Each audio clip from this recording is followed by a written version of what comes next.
Hi guys, welcome to my channel. Okay, and thanks for dropping by and thank you in advance for liking my videos and for subscribing to my channel. Thank you so much guys. In my videos, I will be discussing the basic English lessons taken by high school students in the Philippines. And I hope that the students who will be watching this will be able to learn better. So here we go. For my first video, I will be discussing 5 figures of speech. And I hope that you will learn something from me. Okay, and of course, thank you in advance for watching my video until the end. Yes, love you guys. Okay, so here we go. So as I have said earlier, we will be talking about figures of speech. So of course, we should start with its definition. It says here, as you can see on my screen, and a figure of speech is a word or a phrase that has a different meaning from its literal definition. It only means that if a word or phrase does not mean its basic meaning or literal meaning, then definitely that is a figure of speech. So how is it? I'm going to give you a general example. Alright, so for example, the word wheels. Okay, so what comes into your mind when you hear the word wheels? Of course, something like this, right? So there are 3 wheels on the screen, right? Yes. I think I am really clear in explaining. Okay, so wheels. So as you can see, we have 3 wheels. So maybe if you hear the word wheels, you will think of those that you see on the screen, the pictures that you see on the screen. However, what if the person will say, "Hey, you've got nice wheels. Can I have a ride?" Okay, so does that mean the part of the car? I think you already know the answer. It's a no, right? So there, the word wheels there. Okay, the word wheels there means car. So it represents the whole of it. It's not only wheels, as in the part of the car, but the car itself as a whole. Okay, so there, it doesn't mean the literal meaning or the basic meaning. And that is an example of a figure of speech. Alright, I hope that was clear. Now, as I have said earlier, we are going to discuss 5 figures of speech in this video. Okay, some of them are really basic, so I think you have already a background knowledge on that. So yeah, great job guys. Okay, alright, let's start with the first one. So it is simile. Okay, simile is comparing two unlike things using like or as. Alright, so take note on the words unlike things. So you need to compare 2 different things. They shouldn't be alike for you to be able to use simile. And of course, you need to use the word like or as. So how is it? Let's have a try. The one that you see on the screen is, of course, a book. Yes, that's a book, no doubt. Okay, so that's a book. And the other thing, we try to compare it with a pencil. Alright, so that's a pencil. Yeah. Okay, so how do you compare a book and a pencil? So of course, going back to the definition, you need to compare 2 unlike things. And you use the word like or as. Okay, book and pencil are 2 different things. You know that, right? Yes. I hope no one will argue with me. Okay. And alright, sentence. Okay, to use simile, here is the sentence. We can say the book is as useful as the pencil. There. So it means to say that even if these are 2 different things, there are qualities. There are some qualities that they both have. Alright, maybe they are both used for educational purposes. Di ba ang galing ko? Alright, or you can also say the book is like the pencil. So you are going to compare the book with a pencil, or to a pencil rather. Okay, so that is simile. So again, you need 2 different things to compare, and you use the word like or as. Okay, that is simile. And another basic figure of speech here is the metaphor. Okay, what is metaphor? That is an implied simile. Why implied simile? It's like simile. It's just that it is a direct comparison. When we say direct comparison, you don't have to use the word like or as anymore. You directly compare two different things. For example, we have here a picture of a woman and an angel. So I think you already know what we're going to do. So we are going to compare the woman to an angel. It's just that for metaphor, you don't have to use the word like or as. We can just say directly, she's an angel. Yeah, she's an angel because she has the qualities. She possesses some qualities that an angel also has. There.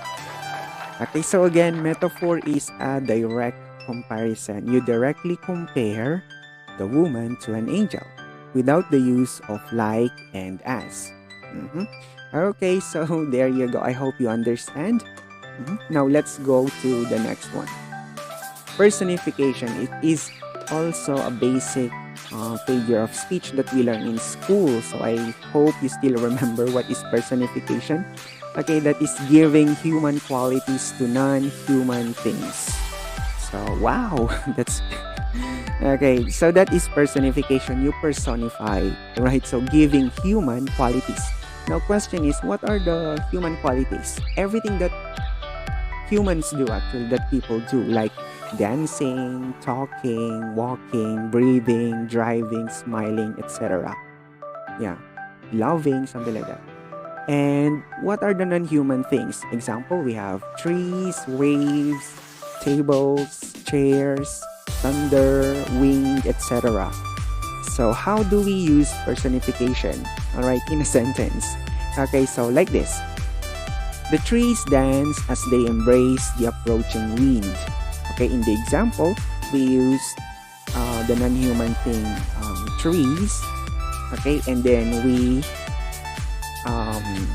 used, or we have given the trees some human qualities like dancing and embrace. Okay, dance and embrace, because of course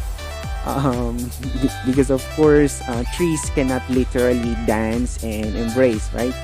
But in personification, you are going to give the trees some human qualities. So it's like it's like you treat or you see the trees as people. All right, the trees as people. There you go. So that's personification. And next we have irony. So what is irony? Alright, what is irony? Okay, this is the use of words with opposite meaning. Okay, words with opposite meaning. Alright, for example, what a nice drawing. What a nice drawing, and then your drawing is like this. Alright. Okay, so for example, Daniel said, what a nice drawing that you have. But in fact, Daniel means it as, oh, what an ugly drawing that you have. Okay, that is the use of irony. Opposite meaning. Okay, what's the opposite of nice? It's ugly, right? That's too simple. So, what a nice drawing, when in fact Daniel means, what an ugly drawing that you have. Alright.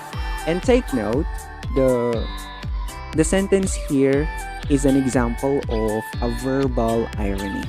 Okay, that is a verbal irony. Oh, by the way, we have three kinds of irony. We have verbal irony, situational irony, and dramatic irony. And the one that I used here on the screen, the one that you see, is an example of a verbal irony because I said it.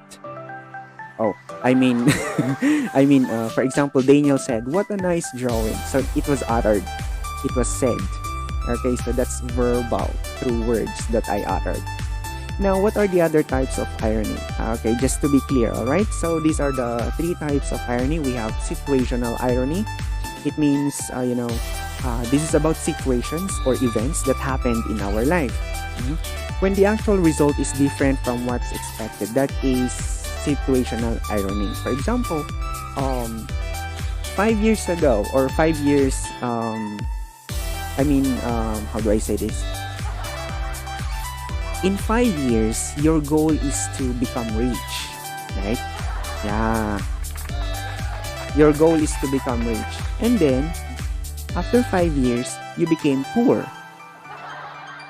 Instead of being rich, you became poor. That is situational irony. So it's like it's opposite from the one that you have expected. For example, you really wanted to look good in front of people, but what is happening is that um, you you are giving a bad impression to others. That is situational irony as well. All right. So there, that is situational irony. And verbal irony, that is when what is said is the opposite of what is meant, like what I said a while ago. What a nice drawing, but you actually mean what an ugly drawing. All right, there. And dramatic irony, what is dramatic irony? That is when the audience knows something the other characters don't know. So this is mostly applicable to stories or theatrical plays or drama, sorry, or as long as it is a story like from a TV show, all right, because there are audiences, audiences, there is an audience. Okay, there's an audience. People are watching the show, and the characters. There are things that the characters do not know, like their husband is cheating, but they don't know, right? We are talking about shows or soap operas, dramas, or whatever you call it. Okay, so since the audience know something about the other characters that the characters in the play do not know.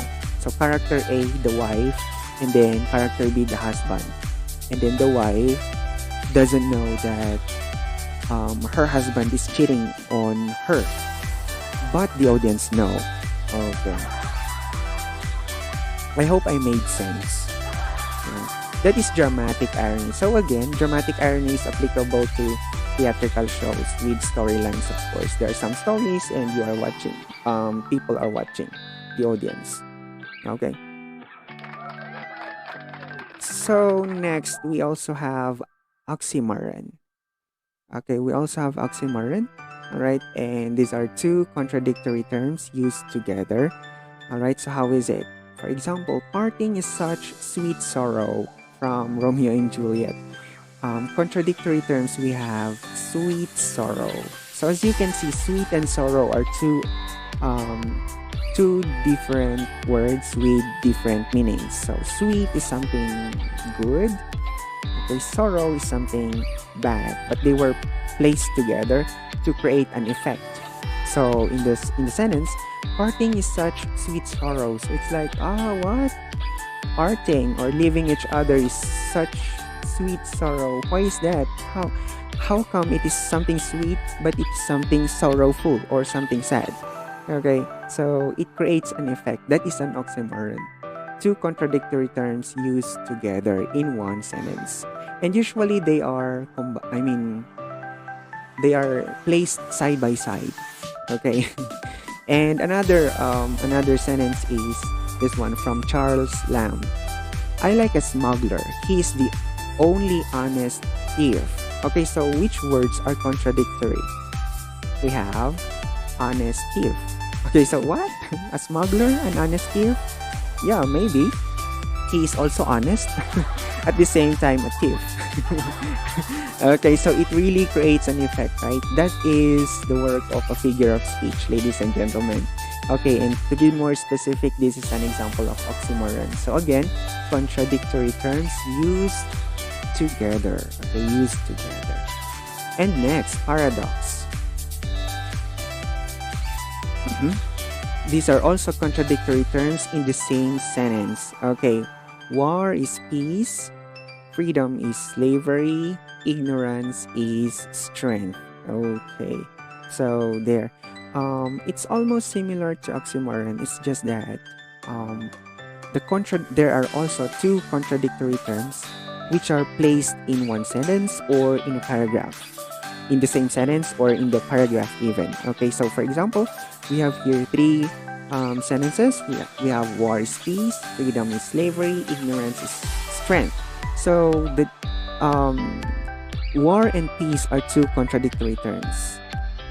Freedom and slavery as well, and ignorance and strength. They are placed in one sentence. Okay, it's something different from oxymoron because for oxymoron, they should be placed side by side. But for paradox, it's okay if they are away from each other. It's like they have an LQ. Okay, by the way, that is from George Orwell. Okay, and that is an example of a paradox. So, contradictory terms used in one sentence. And here we go. So, here is the difference between paradox and oxymoron because technically students are, let's say, the students are confused which is paradox and which is oxymoron. So I got an explanation from a website. It's from www.differencebetween.net/language/difference between oxymoron and paradox. So I read them all. Alright. Okay, so here is the difference, class. Okay, paradox consists of a whole sentence or a paragraph. There. Okay, so again, paradox consists of a whole sentence or a paragraph. You can explain it in one sentence or you can explain it in one paragraph. However, okay, let's see what is oxymoron. Oxymoron, on the other hand, comes with only two words that contradicts itself. So for oxymoron, we use two words side by side and they are contradictory to each other or opposite when it comes to meaning. Alright, and that creates an effect. So basically, the only difference between oxymoron and paradox is that, to make it simple, okay, for high school students, and to be safe, for oxymoron, you only need two words, which are contradictory or opposite when it comes to their meaning, and then you use it in a sentence to express your feeling or emotion. But for paradox, you're going to have two contradictory terms. You can use it in one sentence and you can explain it in the whole paragraph. For example, war is peace, freedom is slavery, ignorance is strength. Many are called but few are chosen, for example. So that's it. You can see that the words are separated from each other, but you can see them in one sentence or in a paragraph. Alright, that's paradox. Okay, there you go. And so going back, figures of speech. Okay, a figure of speech is a word or a phrase that has a different meaning from its literal definition. Okay, so there, as long as the word or a phrase doesn't mean its basic meaning or literal meaning, then obviously that is a figure of speech. And actually there are a lot of figures of speech. There's a long list of figures of speech, but I have chosen to discuss with you only a few. And correction, I think I discussed, okay, we have simile, metaphor, personification, irony, oxymoron, and paradox. Oh my god. six figures of speech, guys. So okay, I stand corrected. It's 6 figures of speech. I lost count. I'm not good in math. At the start of my video, I think I said I will be discussing 5 figures of speech, but it turned out that in my PowerPoint presentation I discussed 6 figures of speech. Oh, diba may bonus kayo, guys? Yeah. Anyway, so here we go. Let's have the following examples. Okay, let's have the following examples. Here we go.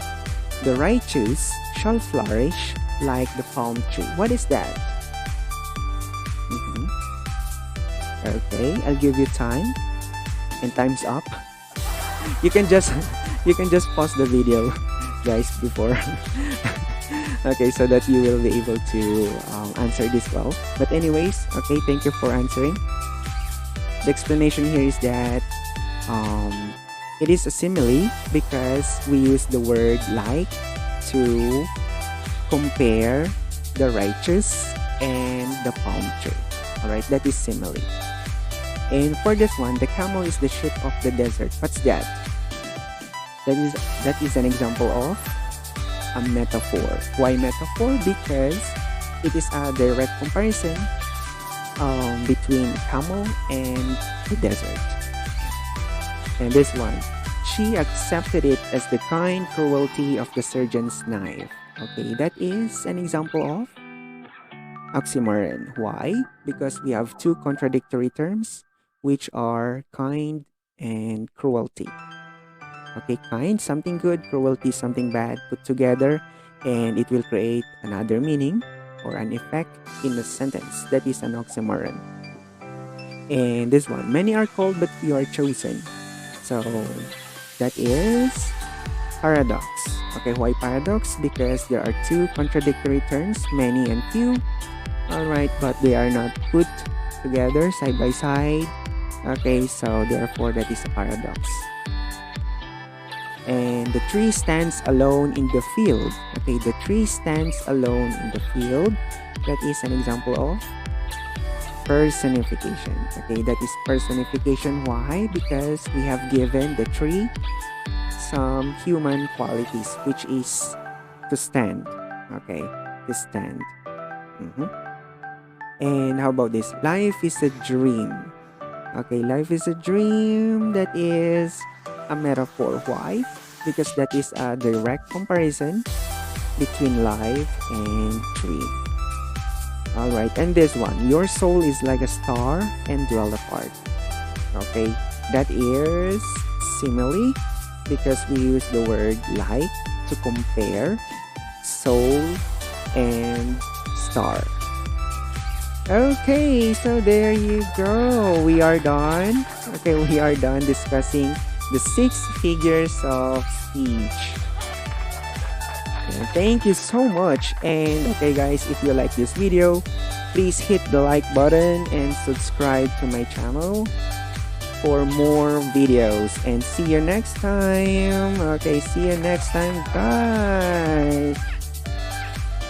Okay, and of course, if you have comments or suggestions, you can just comment down below in our the comment section so that I will be able to read it. Okay, and see you next time, guys. Thank you so much. Goodbye.